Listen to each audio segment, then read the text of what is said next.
There are many different views on the process of birth and death, starting with religious teachings, scientific medical studies, and philosophical treatises, to shamanic traditions. But we can also just take a look at the local section of a daily newspaper to see how the process of birth and death is portrayed there. Many times subconsciously and dressed up in funny words, the appropriate inner recognition is expressed. The child is a fully developed soul before and, of course, after birth. Therefore, a fully capable personality, it forced the stork to land. The soul was given a termination without notice of its 9-month stay in the womb. The new soul apologizes for the delay, as it still had to get used to the world a little. The general expression of mother bringing a child into the world illustrates in a few words the process of birth and the task of a mother. She does not create a new child, a new personality, but she gives birth to the soul that is in the beyond with the help of the new body she provides. At birth, this soul then sees the light of day through the child's body. This process of becoming human is often referred to as a gift from heaven or as a big miracle. This frequently used description, a little bit of mommy, a little bit of daddy, and a whole lot of miracle, however, is contrary to the understanding of classical natural science. Biologists would describe a child as a lot of mother, some of the father, no ethereal soul, no miracle, and certainly no gift from heaven. According to conventional medicine, a newborn would be exclusively a body created by the parents. This material, strictly body-related perspective is fortunately not reflected in the birth announcements. The most important thing about a child is not its body, but the inherent soul, the spirit, the ego consciousness.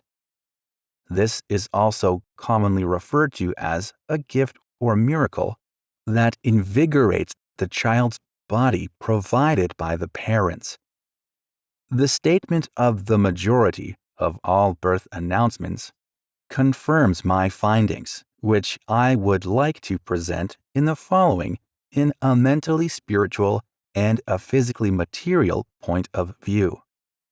A stay on earth begins with a common desire. On the one hand, the desire of a soul to develop further on earth. On the other hand, that of the parents to provide a body to bring a soul into the world. No soul arrives on earth by chance. During pregnancy, the connection of the soul, which is still in the beyond, with the developing body takes place.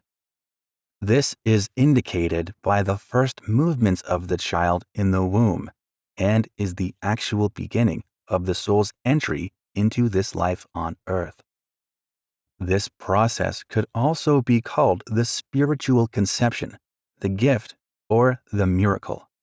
Spirit, soul, and body are now connected to each other for this life on earth. Upon birth, the newborn separates from the mother to become viable on its own.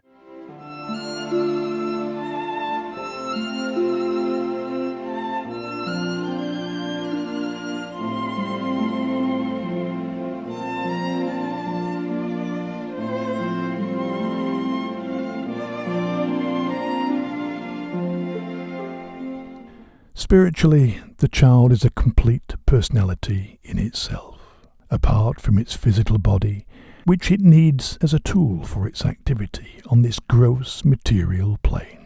It has received nothing from its parents, only a dwelling, which the already independent soul can make use of.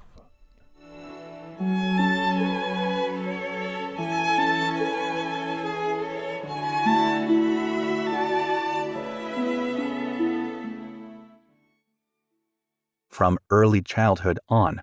The child then trains its brain and forms its intellect, which is materially oriented. Then begins a more or less lengthy adult life, in which the spirit makes the most diverse experiences, gathers knowledge, and further develops its personality. Consider the relationship an adult has with their parents in the middle of their life.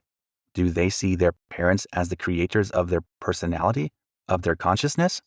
Or do they see themselves as an independent person, as an ego consciousness, which one received only the body from their parents combined with great care in their youth? With advancing age, the body will eventually reach the point where it is no longer viable for biological reasons. The human being dies, which means that the spirit and the soul separate from the body. Let's take another look at the newspaper to learn more about the general understanding of death in obituaries. The bereaved often write, "We bid farewell."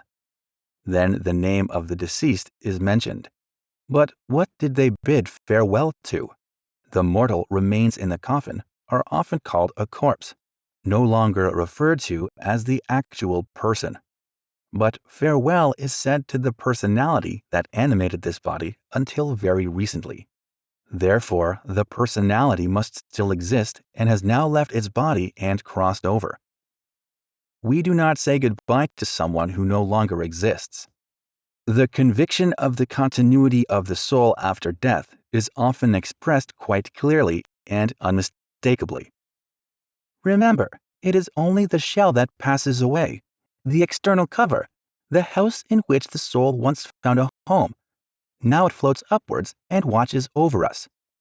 The words, "see you later," also directly refer to a reunion. Put into verse, it could also read, "We kneel in deep sorrow, but one thing is certain, we will see each other again." After serious illness, death is viewed from a different perspective. It is not dying, but salvation. This choice of words also implies that the soul of the departed still exists, and that it is much better now than it was in its last days in the earthly body. In general, the term is used to refer to a person who has passed on, and the remaining relatives. This choice of words also captures the context very precisely. One has passed on, the others are still left behind. But where does this person go if we speak of passing on? Answers to this question can also be found. Crossed over into what she called the New World, or more precisely, crossed over to the spiritual world. We are only guests on earth and wander without rest, with various ailments towards our eternal home. I was pleased to find that the view of classical medicine according to which the personality, meaning the consciousness of a person, suddenly ceases to exist with the death of the brain, is not very much represented in the obituaries. Now let's return to the course of a human life on earth. Due to old age, illness, or an accident, the soul separates from the body, which is no longer viable from a biological point of view. The body is dead and rejoins the natural cycle of nature with its material components. Birth and death are the border points of the body, which define the time span of an earth life. However, mind you, they concern only our body. The spirit, the soul, meaning our actual self, was brought into the world by our mother with the child's body wrapped around it. After this body is no longer viable, the spirit, the soul with the accumulated experiences, will once again cross over. The stay on earth has ended.